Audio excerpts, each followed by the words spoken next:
ప్రధాన లక్ష్యం. కానీ ఎటు చూసినా చెత్త వల్ల అనారోగ్యాలు అంటురోగాలు వస్తాయని మీకందరికీ తెలుసు. వీటన్నిటి నుంచి మనల్ని కాపాడే హాస్పిటల్స్, నర్సింగ్ హోమ్స్, క్లినికల్ ల్యాబొరేటరీలు, బ్లడ్ బ్యాంకులు, ఇంకా వివిధ ఆరోగ్య సంరక్షక కేంద్రాలు హెచ్సిఎఫ్ చెత్తను సరిగ్గా తరలించకపోతే భయంకరమైన రోగాలకు అవే నిలయాలవుతాయి. ఏంటమ్మా అక్కడ 3 చెత్త డబ్బాలు పెట్టారు, ఒకటి సరిపోతుంది కదా? అదిగో డాక్టర్ గారు వస్తున్నారు కదా, ఆవిడని అడుగుదాం.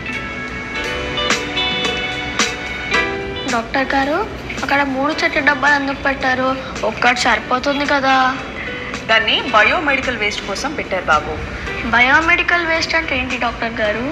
Hospitals, nursing homes, clinical laboratories లో వాడి వదిలేసిన సిరంజీలని, బ్లడ్ బాటిల్స్ ని, దూదిని బయోమెడికల్ వేస్టేజ్ అంటారు. బయోమెడికల్ వేస్టేజ్ ఎక్కడ పడితే అక్కడ పడేస్తే మనకు కంటికి కనిపించని బ్యాక్టీరియా, సూక్ష్మ క్రిములు అంటురోగాలను వ్యాపింపచేస్తాయి. అయితే ఈ బ్యాక్టీరియా గాలి ద్వారా వాతావరణాన్ని కలుషితం చేసి మానవ మనుగడకే ప్రమాదకరంగా మారుతుంది. మన చుట్టూ ఉండే పర్యావరణం ఏ వ్యర్థాలనైనా ఇముడ్చుకోగలదు, కానీ బయోమెడికల్ వేస్టేజ్ వ్యర్థాలను మాత్రం ఇముడ్చుకోదు. వీటిలో ఉండే సూక్ష్మ జీవులు నిరంతరం వ్యాప్తి చెందుతూనే ఉంటాయి. అందుకే ఈ బయోమెడికల్ వేస్టేజ్ చాలా ప్రమాదకరం. కొన్ని జాగ్రత్తలు పాటిస్తే ఇలాంటి సమస్యలు ఉండవు.